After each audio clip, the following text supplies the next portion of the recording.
Hey everyone, Harry here to talk about a stray remark from Donald Trump that is incredibly illuminating about what's going on and what isn't going on in the Abrego Garcia case, the case of the man who it's now been 6 weeks, was sent down to El Salvador mistakenly. The United States has admitted it.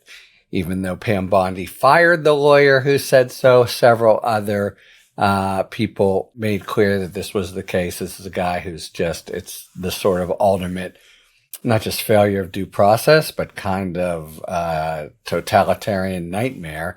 You're picked up, sent down to this gulag in another country, and all the courts that have looked at this, I think, have really registered, even the U.S. Supreme Court, the ultimate horror and the absolute imperative of remedying this, and quickly, as the trial court judge, Judge Zinnes, said every single day that he remains down there, Abrego Garcia, is another day of irreparable harm. All right.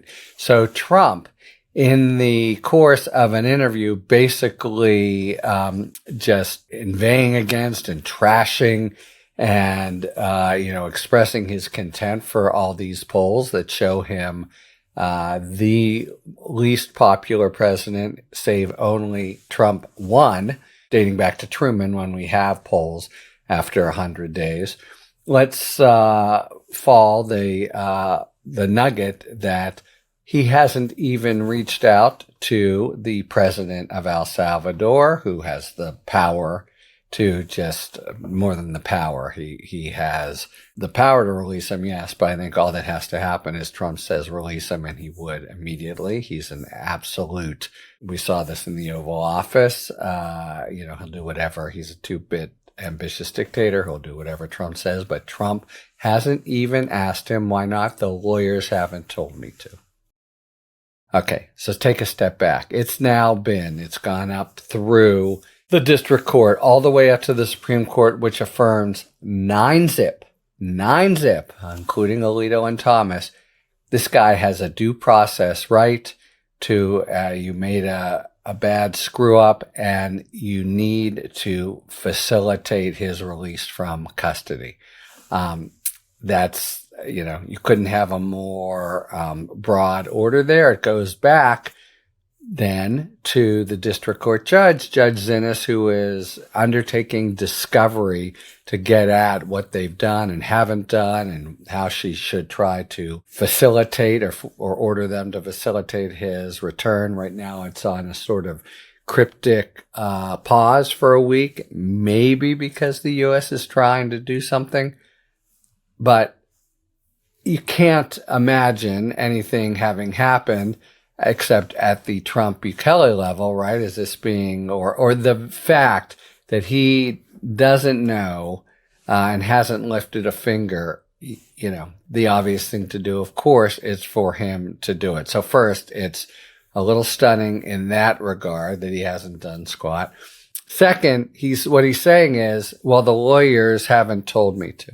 So he has a total misunderstanding of what the Supreme Court held, that it held unanimously that his administration and he have to facilitate Abrego Garcia's return. Recall that Stephen Miller stood in the Oval Office and asserted that the Supreme Court had ruled unanimously for the administration by 9-0, simply because it included this sentence, this really boilerplate sentence that the district court should, in interpreting effectuate, which we're not even under now, we're on facilitate, but in interpreting that, you must give due deference to the administration's or executive's foreign policy responsibilities. That's like big whoop. Anyone would say that, and Zinnes already was saying that. So it's very possible that Trump, who doesn't know the first thing about law, somehow is under the misapprehension that the Supreme Court has ruled for him. It's just very hard to say, but what is utterly clear is there's no serious effort to comply with the Supreme Court. And besides, to comply with the Supreme Court, the courts have been so adamant because we have this ultimate, Kafkaesque nightmare of a guy who is lawfully here and has an order, moreover, saying do not deport him to El Salvador, being just swept up in the middle of the night and sent to El Salvador, where he has very well-founded fears, at least the judge had earlier determined, of being really persecuted by gangs and others down there. So it's like the nastiest kind of totalitarian move you can imagine.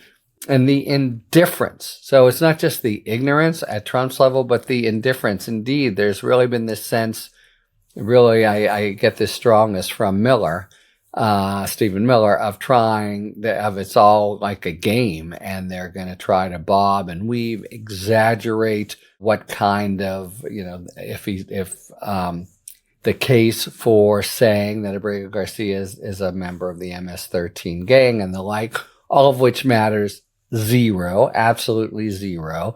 Maybe he comes back. Maybe they can show that he is and that he's properly deportable. But right now, he has been shipped down to this hellhole without due process. And this stray comment by Trump shows, indifference from the administration and almost comic ignorance from the indifference from the administration to a Supreme Court unanimous ruling, an almost comic ignorance from the administration, and then, a complete callousness about a ultimate injustice that they have wreaked on this guy, and they seem indifferent to, reluctant to try to remedy. So all of that's encapsulated, it seemed to me, in Trump's little kind of throwaway comment. And it really doesn't augur well about what the United States has been doing, is likely to do, and just its, critical responsibility, more than that, constitutional fundamental responsibility on which all our liberties reside, really, to pay attention to orders from the court and the Constitution, which they have flagrantly broken or violated with their failure to give any due process to Abrego Garcia, and just seems to be trailing on, and it really feels as if this is just a game to the administration. Talk to you later. Thanks for tuning in. If you enjoyed this video and other Talking Feds content, please take a second to like and subscribe. Talk to you later.